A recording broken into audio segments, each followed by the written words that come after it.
2022.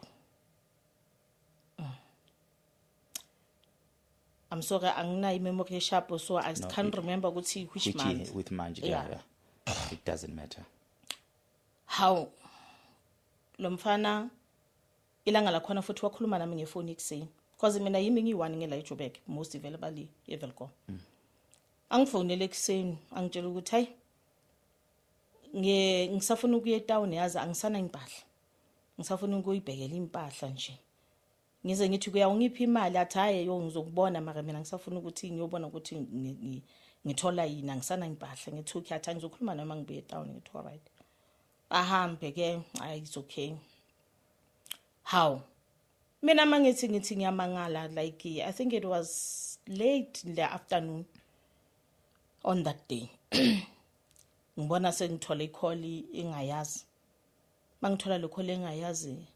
Hayibo sisi uwe umntana kabo Muthai. Usiswa kaMthai ke re yes yimi. Hayibo nangu uboshiwe uboshiwe wenzeni yo into ende yazi lo muntu lo uboshiwe mina ngifonela kanje ngumastand wakhe. Oh okay sis kuthi kwenzakaleni mina ngize ngicabanga ukuthi mhlambe bebayalwa understand njengabafana ngithi kwenzakaleni athi kimi hayibo lo muntu ufikile abuye town makafika lana ufike nje afihla wangena uthola nokuthi igirlfriend yakhe lahlala nayo akekho uphumile nje so uyafika sifika sihlala naye la ngaphandle kuzokuthengwa namabhiya ke maka umangizwa baloku bayinalabantu abahlala nabo eJardini. How mabathi basahlele kanjalo bakufike kunomntwana lo mntwana lo by that time she was 14 uhamba ngizothi ini stepfather salo mntwana umngani wakalo wakithi. So lo mntwana lona kuthi kufika lo mntwana akekho right asumntwana right engqondweni. So uza lapha yana because of uyazi ukuthi lo umngani waka stepfather sakhe. So kuthi makafika afika aye kuye afika athi ucela i2 rand. Makathi ucela i2 rand ngempela lo wakithi ke kuthi angene yena endlini yakhe abuye nalo 2 rand lo mntwana ukuphi ula ngaphandle. Afika anikeze lo mntwana le 2 rand. Maqeda ukumnikeza i2 rand lo mntwana ehambi. Masaka hambile bathi amsho kundlule into engayenza bo 2 hours. Mabathi amaphoyisa masaka fika sibafika ba bopha lo wakithi. Ngiboshelwani ayorepile.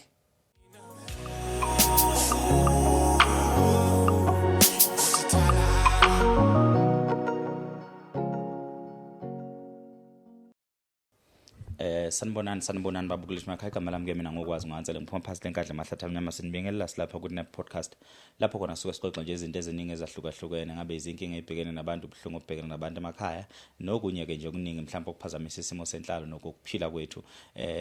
Siyabonga nje kakhulu ke babukeli bethu emakhaya ukuthi kubona bonke abantu asebefikile phakathi kwethu nikwazile ukungenelela nalekelela ningalekelela khona nakwazi futhi ukusizana nikwazi ukusiza khona. Namhlanje ke angihambi ngedwa ngihamba nomama lapha ozosichaza ukuthi ubani ungwakabani uze ngani.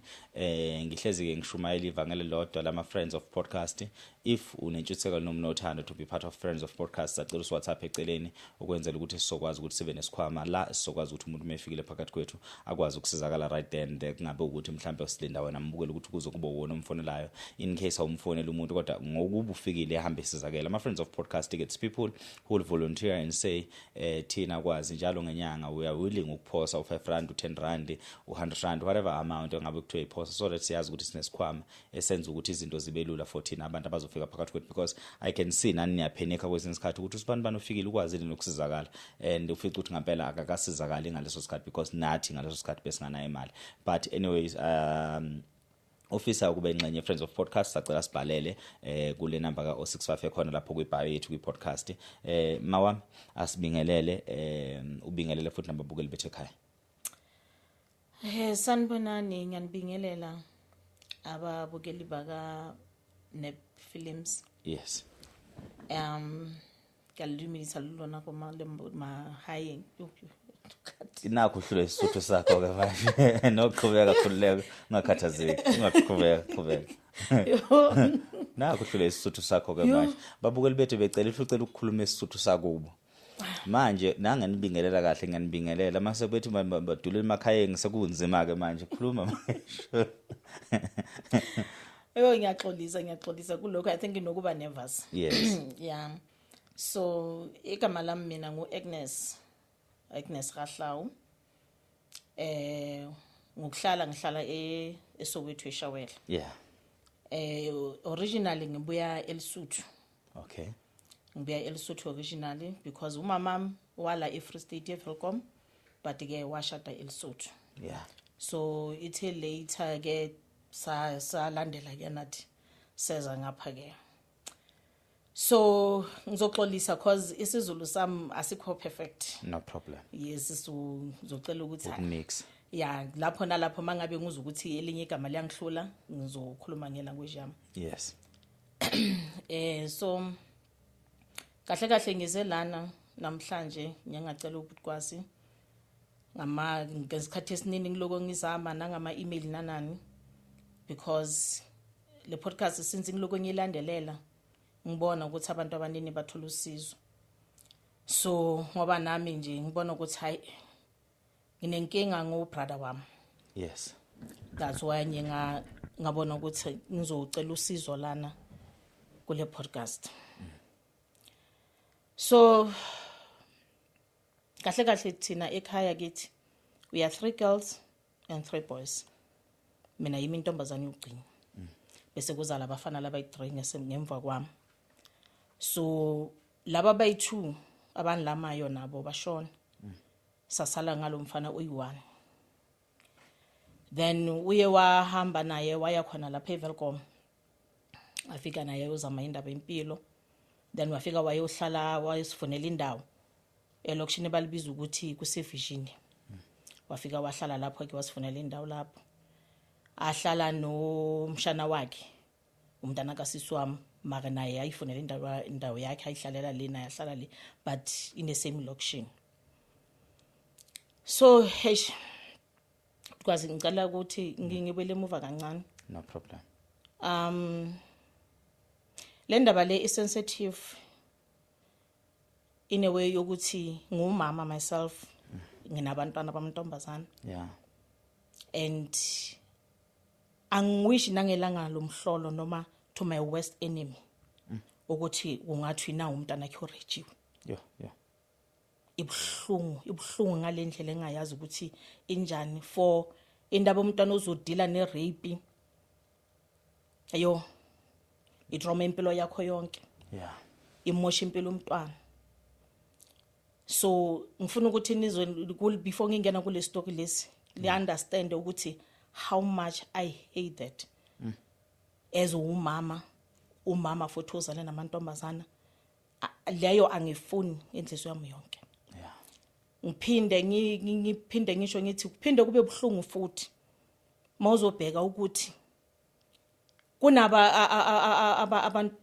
abobhuti bethu abangaphakathi ejele. Yeah. For years and years for into bangayenzanga. Kubuhlungu. Kulapho kunokuzibuza ukuthi I wonder ukuthi umthetho wase South Africa usebenza kanjani because uthole umuntu ukuthi uyenzile leyo nto leyo kunobufakazi bonke mara mawuthina ngihlangana naye eStrateni uyayihambela nje ufree. Laba bangayenzanga bayongena ejele iminyaka ukuthi kuyenzakalani kahle ufakazi mabufika buthini angunderstand. So kahle ngizelana ngayo lo mntana sekhaya lo engithi last born yasekhaya. Lo mntana lona butkwazi umama makamthola umthole she was 40 plus. I still remember I was in high school. Hey benkwatile. Kwatela ukuthi umama pregnant. Yeah. And then nabo sisi bamvele bese bashadile basemzini yabo nabo yeyibe kubhlungu ukuthi makamama why wabona. But later ithe after laba bashona ngaba nalento ukuthi wow yazi uNkulunkulu uhlala enama solution. Yeah. Bekazi ukuthi why lo mntana ofanele abe khona cause sekuye esekubaba wethu ekhaya ezikwaziwa ukuthi umuntu esiliza uba inhloko Yeah. yonke into silandelela yena ngasemuva. Okay, but kwazi kwenzeke ukuthi 2022 I'm sorry anginayo memory sharp so I can't remember ukuthi which month with manje yeah. It doesn't matter. How lo mfana ilanga lakhona futhi wakhuluma nami ngefoni ekseni because mina yimi ngiyi1 ngela eJoburg most available eVelcom angifonele ekseni angitshela ukuthi hayi ngisafuna ukuya etown yazi angisana impahla ngisafuna ukuyibhekela impahla nje ngize ngithi kuya ungiphi imali athi haye yo ngizokubona mara mina ngisafuna ukuthi ngiyobona ukuthi ngithola yini angisana impahla ngithuki athi ngizokhuluma noma ngibuye etown ngithi alright ahambe ke it's okay. How mina mangithi ngiyamangala like I think it was late in the afternoon on that day ngibona sengithola icall engayazi mangithola le call engayazi hayibo sisi uwe umntana kabo Muthayi usiswa kaMthayi 3 years yimi hayibo nangu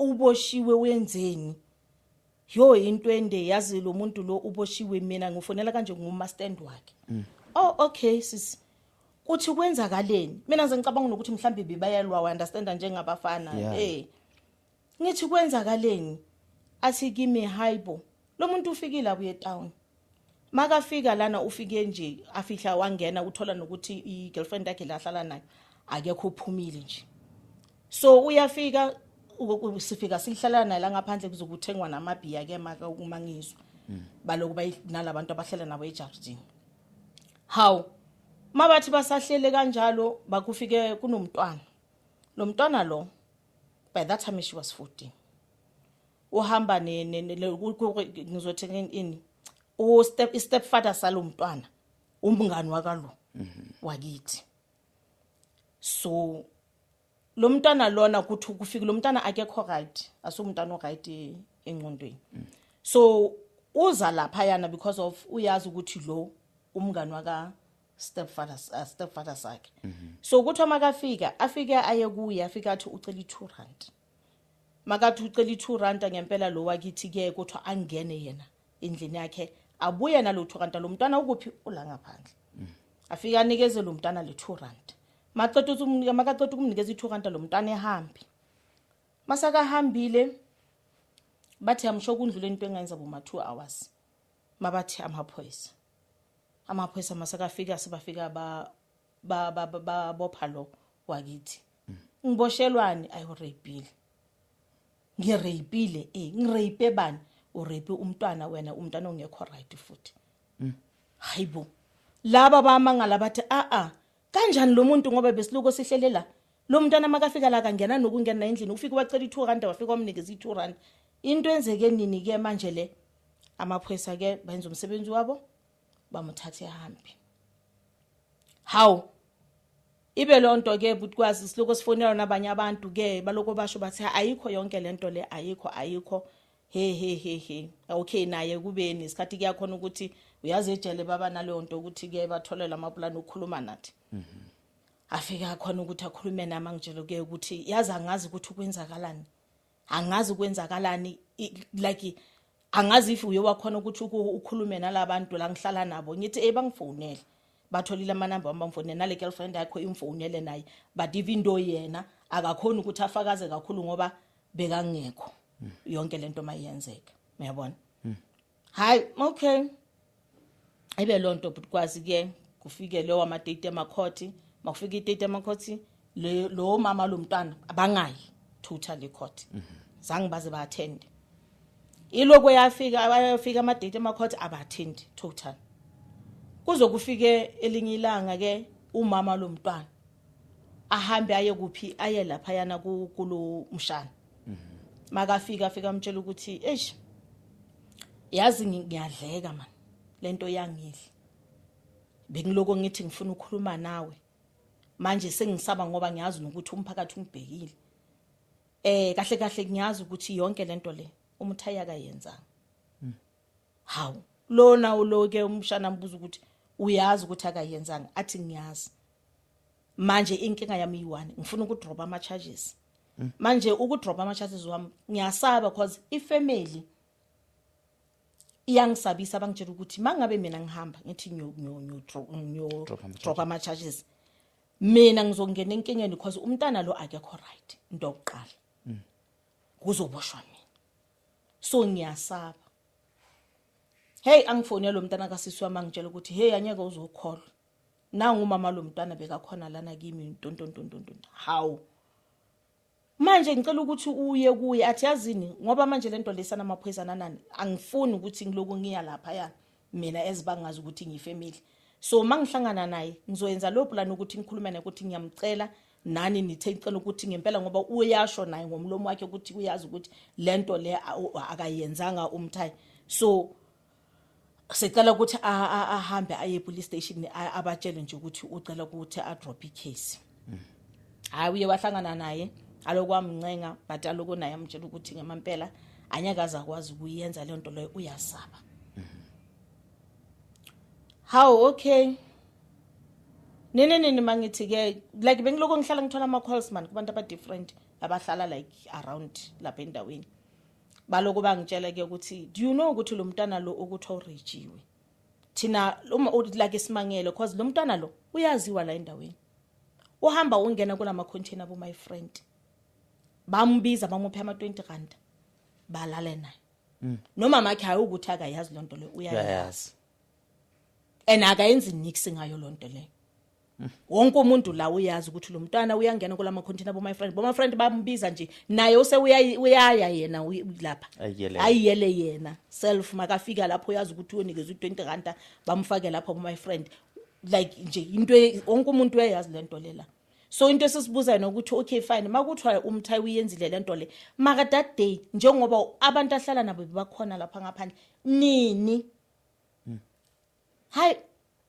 iloko ehamba ke butkwazi iloko ehamba indaba lokho kuyayiwe emakhotho okay kwathathwa ama test ne lokho semela ama test njani njengoba iloko edrial hayi mana thatha isikhathi ama test akhona I'm sure almost a year because udrial full 2 years hayi ama results lapha yana ke abuye ama results thina like angifuni qamba manga butkwazi ne mina nabo sisibam besiloko sinokukhuluma ke basekhaya maka siloko sikhuluma sizibuza because butkwazi anyeke uzowazi ukuthi abanye abantu besilisa mhlambe usuku umuntu alingwe yini wanga understand siloko sizibuza thina sithi yazi sasibuza ukuthi lo mntana ibe uye wangenwa yini ngabe uyenzile yonke lento manje mina ngihlala ngibaduduza ngithi ama test athathiwe ngithi into ezoprova yonke lento le ama test because yes yena asali uyasho naye ukuthi akayenzanga okay anyeke size sazi umuntu vela ngayiphika into azi ukuthi uyenzile another thing okay into esithi sinofakazi bayo ilabantu laba ebebanaye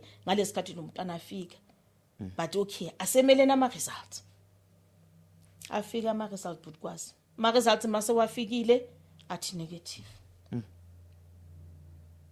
hayi negative manje mina into engixakayo nangibaphinda bangitshela ukuthi baphinda ama test futhi bayawaphinda futhi is it possible asazi athi lawyer yami ithi kimi nginolungelo lokuthi mina ngale ukuthatha ama results futhi because uyabona ukuthi athatha isikhathi esingakanani so manje mabazophinda athathe another year futhi uyabona so manje uthe mina nginolungelo so ngiyalile leyo nto ukuthi uwalile for the second time bathi bamu enza amanye ama charges yokuthi uwalile umthetho mawuthi uthatha ama results abe2 yaba iqala nalo futhi lokuya lahamba lokho alopha ngaphakathi kuya trial how kuhambe kuthi hayi leyo ke lama charges lawo ba dropile okay hayi okay bawa dropile ama charges okay sizobona ke ukuthi kwenzakalana how kuye le girlfriend yakhe ise yamfonela hayibo sisanyaka uzokholwa ini athi uyazi ukuthi le stepfather salo mntwana ushiye umama lo mntwana athi ngibuza ukuthi umshiyeleni ethi umshiyeleni athi kuthiwa bekusemini lo ndoda le ilele endlini makathi ulele lo mntwana lona bathi uthi makathi uzwa umuntu kuthi umuntu wenzani maka ukuthi niyodikiliza ukwenza ngesizulu ukwenza okusho ngesotho utsikinyetsa uyagitaza yokugitaza Yes. thanki okay athi hayibo uthulele kanjalo uzwa umuntu uyamgidaza la enyaweni hawu umuntu uyamgidaza enyaweni makathi ilo mntwana unqo hawu hayibo umntana ambuza ukuthi hayi bengithi alright na lo hayi lo le ndoda yathi nami nje hayi angisayiboni safe la. angisekho safe la wavela wahamba washiya bani umama lo mntanana wathi hayi ngiyahamba athi uhambile lo mfana uhambile ukuhamba akasekho la hayi kahle kwenzakalani hayi okay sesathi sibhekile le yalokuthi lo ndoda ehambile ekhoti was ayangena amakhota akuna abathendi because lo mama lo mntwana uye washo kulomshana wathi into engizoyenza ngeke ngize ngiye ekhoti engathena ya athi futhi nje ngizwile abanye abantu basho bathi iqala mangabe wena umnikazi walo ungathendi bayogcina sebalichithile ye wathi angeke yena ngempela azange azathende azange nangelanga loyibona azange azayi ekhoti azange okay sharp kuhambe ke lona umama umntwana naye agule hayi nguzwe yena le girlfriend yalo mntwana sekhaya ngifonela ngitshela ukuthi yo le ntombazana yagula hayibo ugula like ngitshela ukuthi ugula like uyagula lo muntu ulele phansi nje ngiyawuzwa abantu abaloko bayombona hawu akayanga esibhedlela hayi uyayile nje ngathi uye bomaklinikini ini maka bathi lo muntu ulele phansi nje uyagula hayi because ngisathi sibhekile le ndaba ukuthi uyagula avele ukuthwana ngishonile ish hayibo hayi angisazi ke mina manje ushonile okay jiki hayibo lo mntana lo nangokhulelwe lokula ngekho yena logula ukhulelwe so umntana sekhaya baloko bayamtshela ke mabaya balomkumamtshela ke ukuthi kwenzakalani hayi ithe ilona iloya le yakhe leyo ya state ke mayiloko iyuzwa nje ufakazi nanani nokuthi kwenzakalani agcine nje naye alokwathi uzotshela ulontuzana umagistrate ecourt ukuthi manje kahle sekwenzakalani labantu abathendi umama umntwana oshonile umntwana upregnant ini angayenzi ithe ngelinye ilanga umntwana sekhaya ecourt wazicelela wathi ngicela nike lindadele ngisikhulumele kuloko ngicela ukusikhulumela ngomampela bamnikeza ichance wathi ngicela ukubuza uthi kahle mina into esengihlalela ngaphakathi ngihlaleleni ama results aphumile athi negative nafuna ukunithatha amanye ngala ngaze ngathweswa icala for lokho ukuthi ngalile but lagcina niphinda senithi nenzeni ni dropile lo case ukuthi ngalile ukuthatha ama results abu2 another thing umama lo mntana nangishonile awugaze kube nomuntu uyi1 wathenda icase la lokho nje ngiyapheka la ecourt ngi1 akuna ngisho nefamily member yakabo lo mntwana kuyafika la nangizwile ukuthi usakashonini yabuyi 3 lo mntwana manje ukhulelwe seku2 years manje ngila ngaphakathi ngicela ubuza ukuthi ke yena ukhuleliswa ubani njengoba angekho right engqondweni mina urejwe yimi ke njengoba ni asho ke bakuba washo ukuthi urejwe yimi ngicela ubuza ukuthi ke manje ukhuleliswa ubani yimi or kwenzakalani hayi umagistrate wathi uzothumela ama CID bahambe bayofuna ukuthi vele ikhona into enjani bahambile ama CID kamampela baze bayofika kulomshana bafika naye bayombuza yonke into bathola ukuthi kunjalo baye nalapha lo mfazi la bekahlala khona bathola ukuthi sonke isitoko sinjalo yazi ngifuna uqamba manga because lapho ke nathi bese sibona ukuthi ayiphelile le case ayiphelile akusanani ndoqala abantu abazambaze bavele nasecourt nangu lo mama umntwana naye ushonile naye lo mntwana naye bamthola ukuthi ukhulelwe naye babambuza ukuthi ubani ubaba umntwana njengoba akazi hayi yabona ithema sengithi senguzwa ukuthiwa manje usayogwetshwa kubekwa idate it was August last year hayibo kuthi uyogwetshwa instead yokuthi thina semele ukuzwa ukuthi nanga umuntu uphumile uyogwetshwa kanjani Yo, because angifuna uqamba manga kulolo viki. I think it was in a week apart from abuye court but uyogweshwa. Yazi bengithandaza ebusuku nasemini. Thandaza yazi ngiphahla ngibuza nomama mama ukuthi lapho ulele khona. Mangabe ukuthiwa ngempela idlozi likhona. Mama nyeke uzoyeka umntana wakho kube kanje. Umntana wakho uyohlala kanje ejele ngento ukuthi uyasayibona nathi ukuthi ayikho. Nangu manje umntana wakho akawazi nala ulale khona. Akazange azaze nasemngcwabeni wakho because of wena ushone umntana wakho asakasejele. Why ungasukumi? Ulwe nawe ulolo umntana wakho. Yo. Abana because ithe mangizothola ikhole bathi 25 years. How.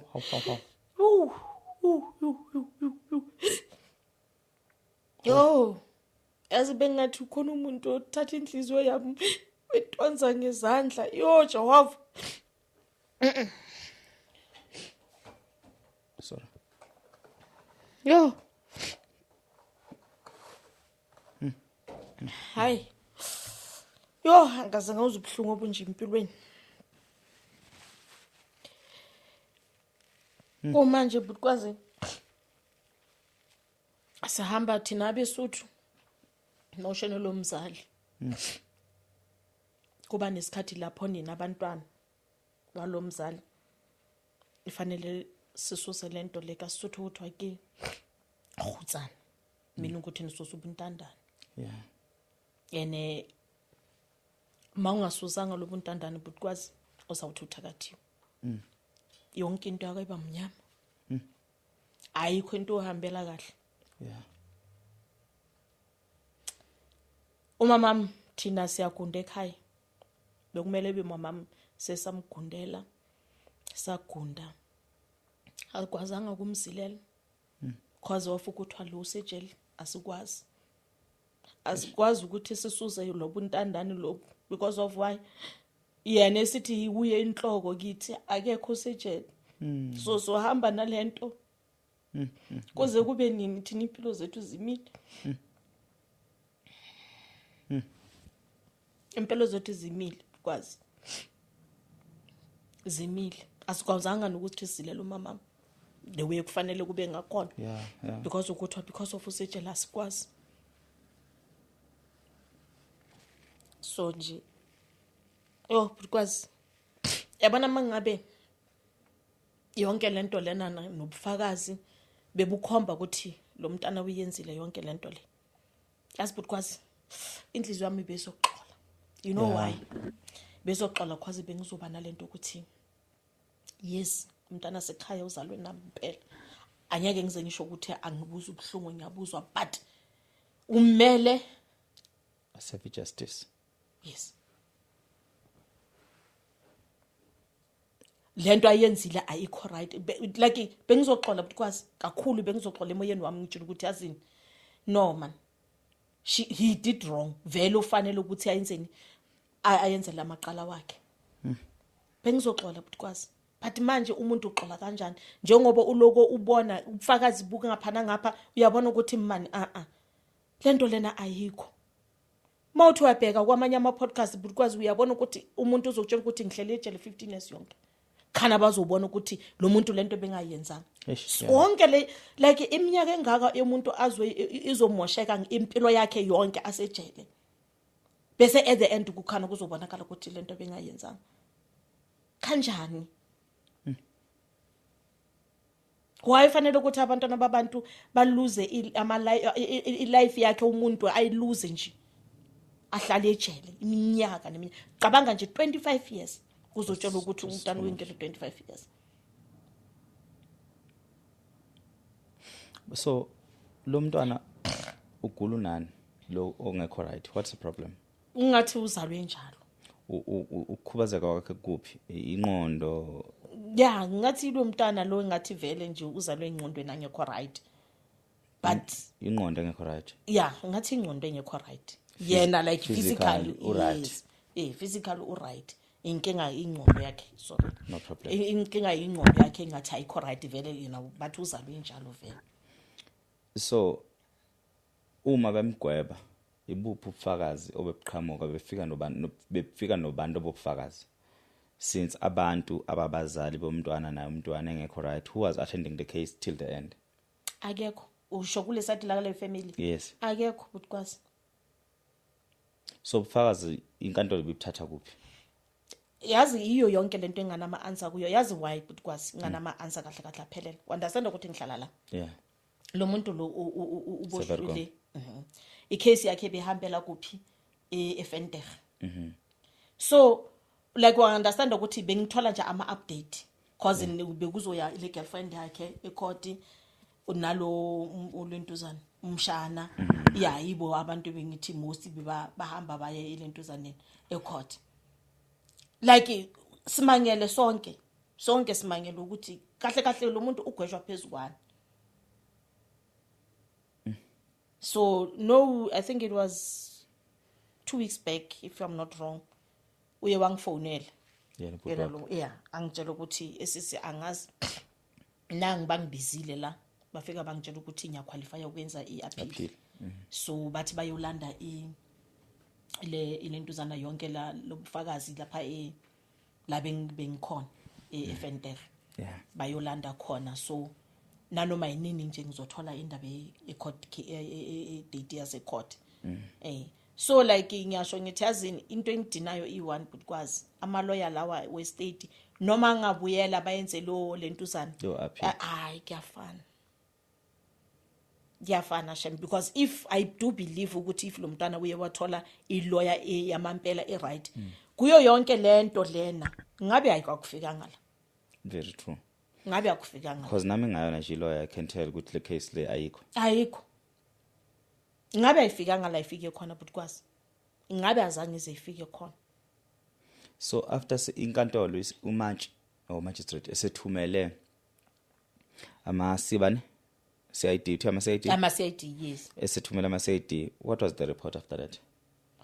Bahambe I think bahamba kwaya lapho bafika batha babuza babuyele ecourt kubele kwabe icourt kulapho sekuthiwa uyagwetshwa. Ubani beshushisa licala? Who was the person behind this case to continue? Inkinga yakho ila inkinga yami ilapho butikwazi yokuthi anginayo information. I've tried so many times to call ngithi ngizama ukuthi ngithole ukuthi amagama aba like umuntu ophethe yena icase or yona le lawyer le ngikhona ukuthola ilentuzana ama contact wakhe ngikhona ukuthi ngikhona ukunderstanda yonke lento le azange I failed ukuthi ngize ngithole. Are there any witnesses since the girl engekho right ekhanda or the witnesses abebe ufakazi beqala lokuthi bringing the evidence since the girl was not right ekhanda? Obviously a case ye rape is between the raper and angengithi or rapile no ratio. A case ye rape lapho, right? So now what I'm asking ukuthi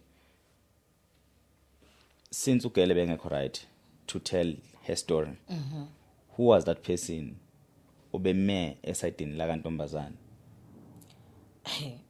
Oye umuntu bengathi uye oyenza ukuthi aze ahambe ayoyenza ngizothini ohambile wayoyenza icase ke stepfather lo gcine ehamba stepfather lo gcine sekahambile. So stepfather uqhubekile nali case? Akaqhubeka ngoba naye azange zayi court.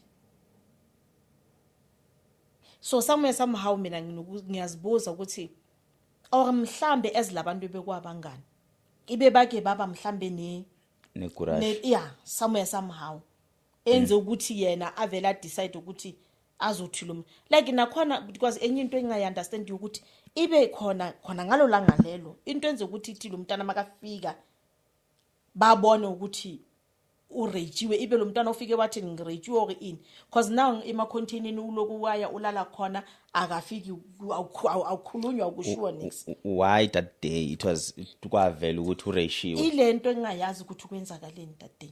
Odokotela did they confirm ukuthi lo mntwana yena uthintiwe? Hayi ngaze ngayuzwa indaba ka doctor ke ya ka doctor kunana like yangena khona. So there is not even that paper yabo kuba ne paper elinedebe umuntu wesifazana and then mase the point ukuthi okay this is what happened, right? Upenetrate la because umuntu rape is something complex angazi mama igama right in into evulelekile. Umuntu can harass you by not penetrating by indlela akuthinta ngakhona inappropriate ukuthinte kuphi, right? And umuntu emzimbeni unezimbobo eziningi, which is unama holes amaningi. Kuleso sketch leso kusuke kukekelezelwe the hole that was penetrated and the bruises asuke khona lapho. And i-report ephumayo, i-report kadokotela that is saying this is what I found from hole 1 to hole 2. Hole 2 i-lessons ngawo number 2. Hole 2 awuthintwanga, right? Yes. Hole 1 was penetrated by ngalendlela. This is what I found ku hole 1, right? I found these bruises here and there, right? Ngoku explanation ka doctor. Yeah. Let's say someone is reporting me ethi ngimrapile. Yena ureshiwe but akareshwanga yimi. Right? Ureshiwe but I was not the one who raped that person. Umeya ka dokotela, the doctor must confirm ukuthi yes indeed this person was raped. But now we need to prove ukuthi wena osolakala ukuthi urapile this person, are you the person who raped this person? Yes. Right? Yes. Then udokotela on that day ngesikhathi enza ilokhuzana yakhe yonke, he also takes izinto that he believes or she believes ukuthi zi evidence, your semen yonke lanto like that can connect this to that, and then bathatha whatever bayithola lapha kuloya and then bay comparison nala bayithola kumina. Now we want connect ukuthi are you the one who touched here, and then report ka doctor will also come with that to say kuma result engwatholile, no, it's positive or it's negative, right? Especially yonke lento le udokotela uyenza kuphi kumuntu oyiminor, ingane engakwazi ukuzikhulumela. Yes. Same story as someone ongekho right ekhanda. Yep. So udokotela kumele adlale indima ephelele because this person angayakwazi ukuchaza istory sakhe the way kumele asichaze ngakhona. Yeah. So in this case yalomuntu osifazana kufana necase yeminor, ingane that was raped. So udokotela udlala indima enkulu ukuchaza icala ngomnjalo bakhe.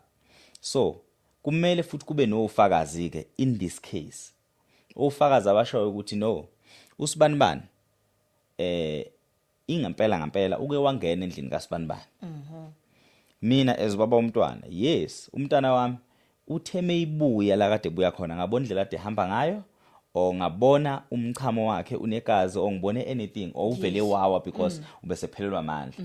That's when ngithola ukuthi ureshiwe. Ngase ngilandelela ukuthi uphelele kuphi. Ngase kufica ukuthi ayutholakala endlini kaSibanibani. So that's why sithi uSibanibani uyena orapile, right? So emveni kwalokho icase ke isiyaqhubeka, iqhubeka ngokuthi wena osolwayo ukuthi urapile ithini alibi yakho, ubukuphi at that time. Yes. Where were you ngesikhathi esithile, lo ngesikhathi efika endlini yakho uhlala isikhathi singakanani, yini ebinihlanganisa, why are you involved kule situation, and then you must try to detach yourself from the situation so that you are not involved. Uyangisukela uSibanibani, ungisukela because of this and that and that, I think because of this and that and that and that and that.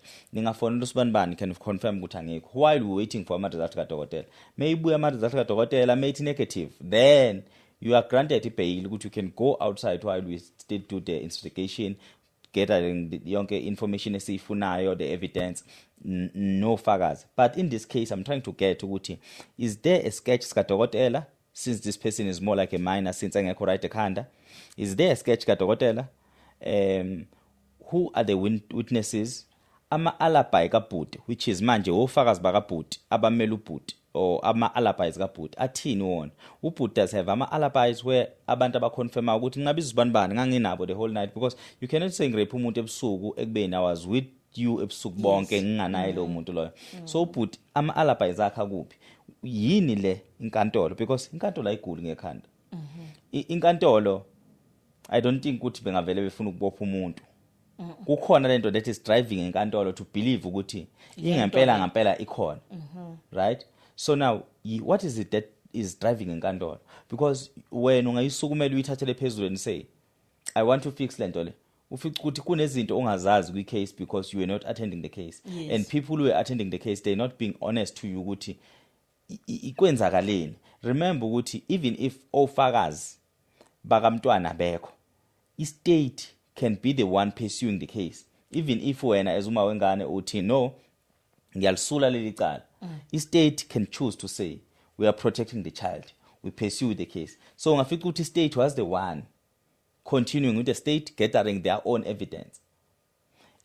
Somehow emagameni kaBhuti kukhona la i-state esibe ne-feeling yokuthi no, he's not innocent. Uyaphika nje. We might not get the evidence, but the way ekhuluma ngakhona he's changing stories. Possibly he's the one.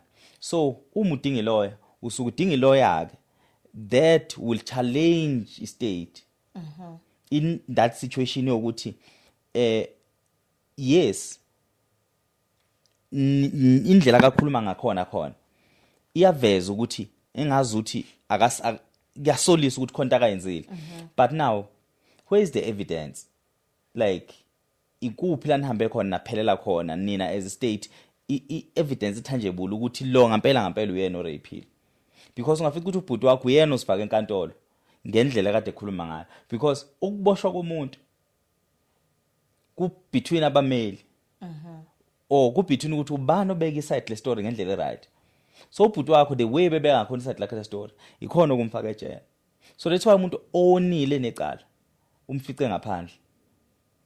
So ejele uboshwa uma unganaba abameli abaright or uma ungakwazi wena ukuyikhulumela. So now that's why I'm asking, who's the prosecutor? Who's this person who was behind the case standing for this woman? So you need to gather all that information, because inkantolo even namanje amaphepha akhe ifile lakhe umfweni likhona enkantolo liphethe yonke lento engikhuluma ngayo, and you have the right ukwazi ngalelo phepha. Yeah, I was advised, I think it was last week, there's this guy wePhoyisa wa advise ngalonto leyo ukuthi mangiya lapha khona nalapha akhona lapha eGroenbent, mina I have a right yokuthi ngifune ilokhuzana ifile yakhe so that ngikhona ukuthi mina uzibonele yonke into. Washo kanjalo ngathi hayi bengazi angifuni uqamba mama. What you have a right khona lapho la mawuloko uye uyombhesuka ufike ubatshele ukuthi ufuna ifile lakhe. Ifile lakhe ke ilona liphethe ukuthi sifike kanjani esinqumeni sokuthi akagcine afike ku 25 years. So uyabona ukuthi because uyatholakala unecala, but iminyaka yahlukana. I know rape has 15 years. Why 25 years? 25 years. There's a reason. So kuneqiniso lengafiki kuwena liphelele. In as much as you see ukuthi ubhuti wami akamrephanga and ngibona ama loopholes amaningi from eside la kantombazane, umama ushonile, umama akaze attend case, umntwana upregnant manje, all those loopholes kwaze wahamba ne stepfather. Those loopholes ungakwazi ukwasebenzisa ukuthola isincephezelo secase ukuthi lehle, ungakwazi ukwasebenzisa ukuthi liphele icala. But it's not guaranteed ukuthi those loopholes i-status wakhavile, because ungafika ukuthi whoever was following the case, because if kureshu ingane yami ireshu somebody and mina nalo somebody siyavumelana ukuthi no, we're not pursuing the case, i-state is ne right to say I protect the child, I pursue the case. Okay. Right? Abantu abakhubazekile banelungelo. Umzali womuntu okhubazekile uhulumeni, which means if kutholakala ingane kahulumeni ireshiwe, awureyphanga ingane nje ezalwa umuntu kazana, ureypha ingane kahulumeni. So that's why uhulumeni lengane ezane eyikhokhela eyondla, because lengane ingane estate. Yes. So i-case singayixoxa thina ngendlela esiyixoxa ngakhona, but kumele sibheke ububanzi you don't need to take it light. It's not something that is very light. Why it's 25 years? That's what I'm asking myself. It's 15 years of a rape, possibly and 10 years of ukuthi urape umuntu onjani. So where angazuma ngithola yini? Ngiyawuthola. It's 15 years of a rape. Who you raped? Okay. So it can be 15 years because urape untanga yenu, mhlambe benithandana naye kwaba ne misunderstanding, and then wathi no, wathi yes wena wangena ngenkani eningavumelananga, and then icase yakho na ixoxa enkantolo kwabonakala ukuthi yebo khona bebethandana, and then it was not the first time belalana.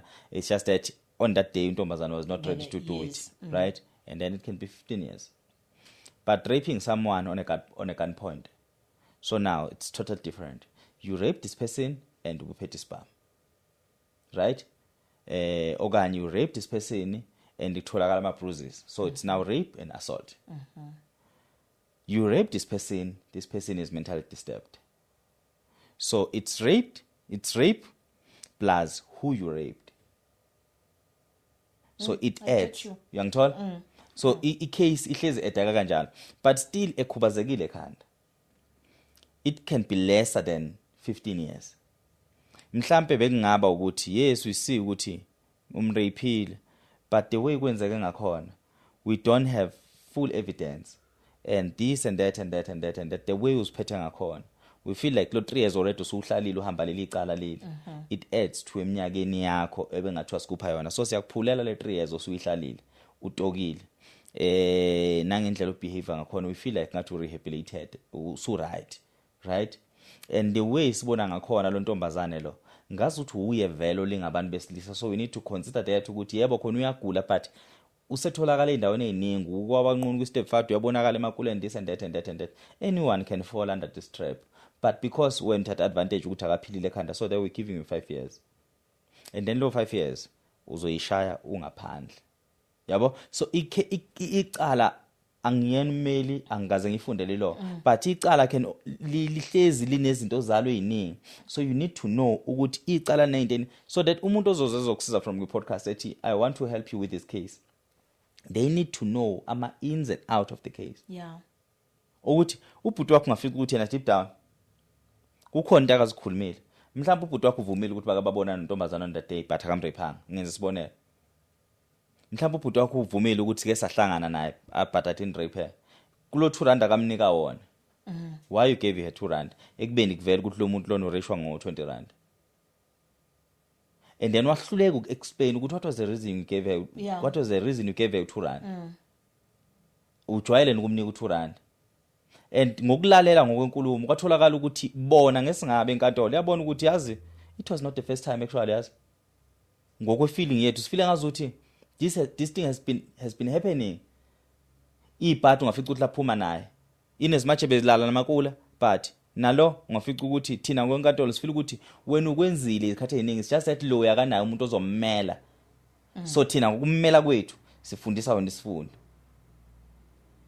Yeah, ngiyakuthola Butwazi. yabo. Yabo. So ukukhuluma kwakho can lead into something evele yenzakala emphakathini futhi ukuthi wena uyenzanga, but ngefeeling enkantolo ngendlela okhuluma ngakhona ine feeling enkantolo ukuthi yes wena uyenzile lento futhi ubungaqala. And the first person who abhali statement meyombophisa, they using that statement to follow up at the case and yabo. So that's why ngithi inkantolo angeke vele isugweba umuntu, so you need to know ukuthi why gwetshiwe, and yena ubhuti kumele be honest why begwebile, batheni, yazi mebegweba batheni. Kambo ba igama lakho? Agnes wabasibonga. Rahlawu. Okay, Agnes Rahlawu, inkantolo ikuthole ngaleli cala, yes. Uwabalonke amacala akho uwazi before you keep isigwebo. Ngaleyo ndlela we found you guilty ngecala ukuthi wena uassault usibanibani umshaye ngempama before umbulale, so therefore sikunika 3 years we assault. Awugcinanga kuphela ngokum-assault, uphinde wakhipha umbese ngokuzama ukumbulala. Awugcinanga ngokuzama ukumbulala kuphela, okay, ukhipha isibhamu ebesiney'nhlamvu eziwu-3 bullets. Kulezi sibhamu ebesiney'nhlamvu eziwu-3, inhlamvu iyodwa ineminyaka ewu-3, which means leyo bekuyi-attempted murder ngokuzama ukumbulala. So ibullet eyodwa ina 3 years, amabullet awu-3 na 3 years, nesibhamu utholakala ngaso asisekho emthethweni, waphindwa atholakala in position with isibhamu esingekho emthethweni.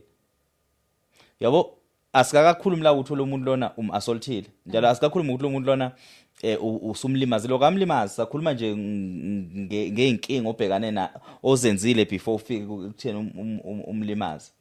And then asikakhuluma ukuthi umbulele, sakhuluma nje sa attempt wamdubula wahamba esibhedlela. Siyathola ukuthi this was not homicide, it was suicide, it was murder, not suicide, I mean it was murder. And then murder comes with 25 years. Ufica ukuthi ngokuthi udubula umuntu nami ngake ngadubula umuntu mina ngathola u10 years. Ku10 years wami because mina ngangisidefender lo muntu wena kuthola ukuthi wengilwisa, wena kuthola ukuthi ubum-assaulter, attempted murder, icala ukuzama ukubulala, wabulala.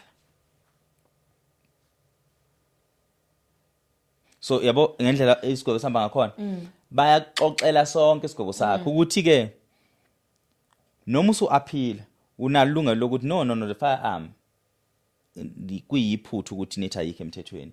Nginazo incwadi ze-firearm, so you can fight that ukuthi no i-firearm nginazo incwadi zayo, I have a proof ukuthi ngempela the firearm that was used isemthethweni.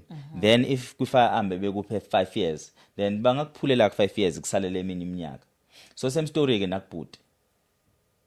Kukhona lezi zinto eziphayelaphile za-eda because icala lakhe bese liphethwe istate.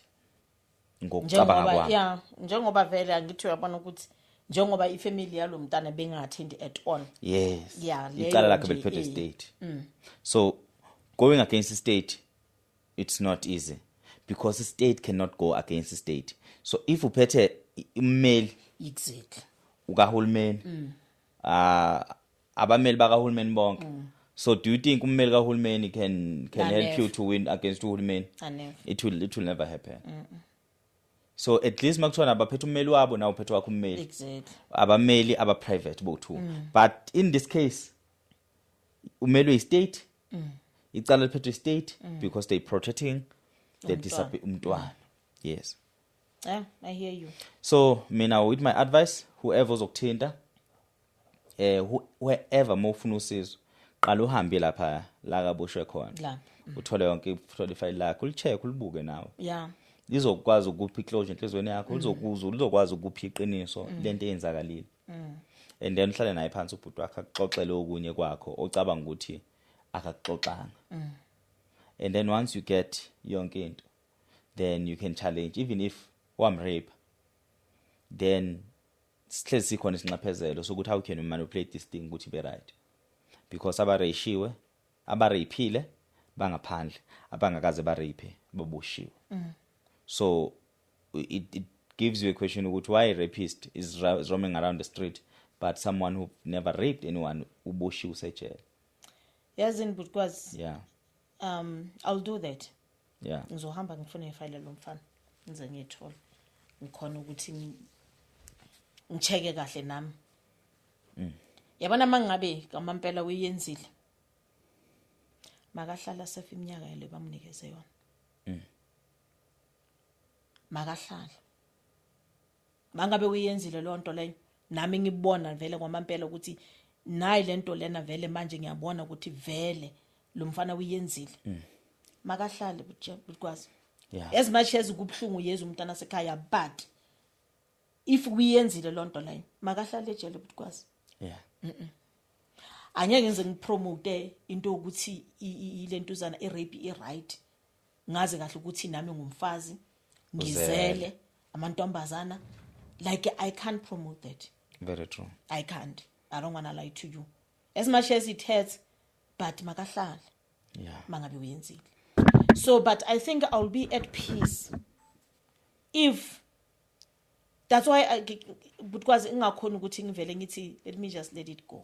I can't, because as you are saying ukuthi kunama loopholes amanini anginikeza lento ukuthi no man kungayenzeka be lo mntana sekhaya vele u-innocent as asho ukuthi u-innocent, understand? Kunama loophole amanini too much anikeza lonto leyo. So that's why ngisho ngithi because ngizelana ngoba ngibonile abantu abanini bathola ukusizakala la. Ngizocela ukuthi whoever ngabe mhlambe uyi-lawyer, understand, ongaba yi-lawyer ongakhona ukuthi athi size ngizokunceda, ngizokusiza ukuthi sithole yonke lento lena iqiniso ukuthi kahle kahle le case yalo mfana le, like the way ihambe ngakhona man, because I'm not satisfied. I'm not satisfied at all. So ngidinga leyo nto yeah yokuthi ngathi ngathola umuntu athi I know that I have nothing. I don't want to lie. I wouldn't be here if bengazi ukuthi ngiyakwazi ukuthi ngiafford ukubhadala a lawyer. Yeah. And I think lento le inlimaza kakhulu because mayifike entweni ukuthi that thing yawo ukuthi bengumntana oqina kumantombazana. Yeah. I was the youngest. But since kuyimi insika lo muzi loyo from nje. Nabazali bami bahamba emhlabeni bazi ukuthi bebanokuthi bangihlekisa after umshado wami ufaile.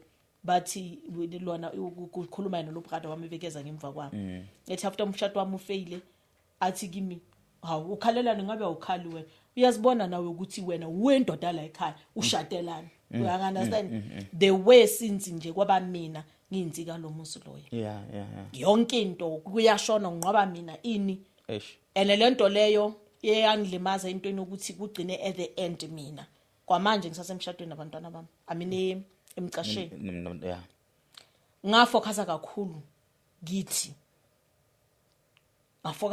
kithi kunokuthi ngifocuse nami kumpilo yami noma sengibona ukuthi senginabantwana abantwana babadinga ikhaya like yonke into yami besekhaya manje sekulate cause nalapho bengisebenza eClover ngathola kidney failure yeah kwaba njalo.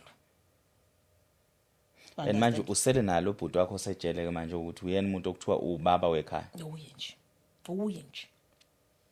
Uye nje butikwazi. No asithembe ukuthi nizoyithola justice and hoping ngiyacela ukuthi uattend appeal uzozo. I-attend appeal. Since uyisukumele wazofika la attend appeal. You'll hear okuningi ukuthi kwafika kanjani ukuze kufike la why appeal. Yeah. Ungashiya inamba yakho so that umbukele ekhaya izokwazi ukuthi akuthinte ikakhulukazi umuntu ongaba nalo usizo lokwazi ummeli nongabe ummeli. Kunalento ke esiyithatha kancane. Kunabameli abasanda kuqeda ikole, right? Yes. Abashoda ngama firm to practice. Yes. Are you willing ukuthi mayithi mina ngiqedile and ngifila ngazuthi nginayi power to solve this thing? Can I practice in your case? I'm willing. Okay. I'm willing because I'm willing. And angifuna uqamba manga because yabona if ngithola leyo lawyer ekhona ukunceda sihambele endlela kufike ukuthi sibonakala ukuthi umntana sekhaya yonke lento le bengekho. I don't want to lie to you. I'm going to sue it. I'm going to sue this government. Angizoyisuka. I don't want to lie to you.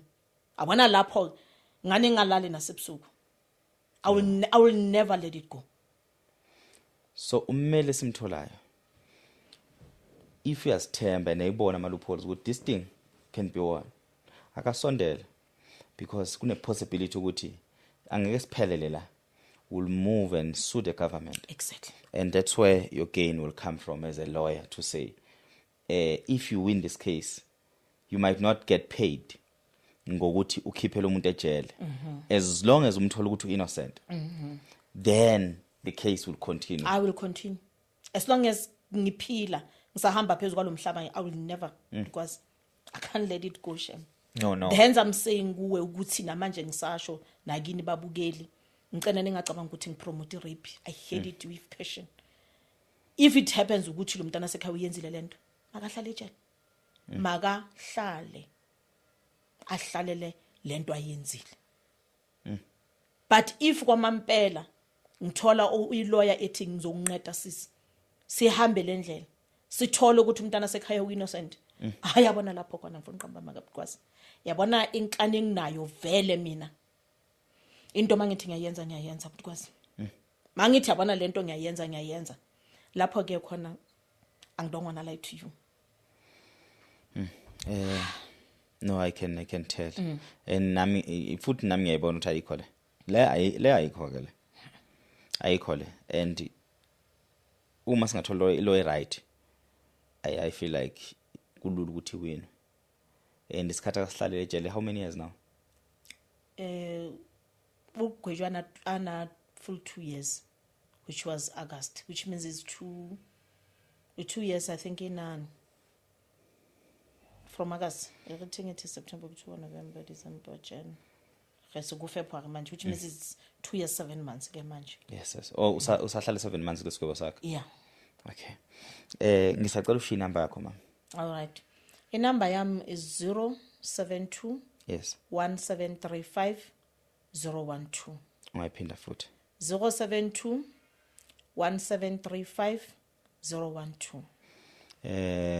Babukele bethu emakhaya ngicabanga ukuthi sizwile udaba likaMama futhi sayazi ukuthi udinga kuphi usizo nami ngine feeling yokuthi le case ayenziwa ngendlela befanele yenziwe ngakhona umbono wami loyo uma ngempela aphili into ekhona eyenziwe sike silandelele siza ukuthi ihambe case yakho iphelela kuphi but okukhulu kakhulu you just need a lawyer, a private lawyer engakwazi ukuthi ingenele lisize nongabe ke I lawyer esithi mhlambe email noma isebenza under firm leyo firm siyacela ingenelele ukusiza umama want to pursue to a point ukuthi he wants to sue the state lawo amagama kaMama ungabona amagama akakwazi siyabonga kakhulu nibe nobusuku obuhle.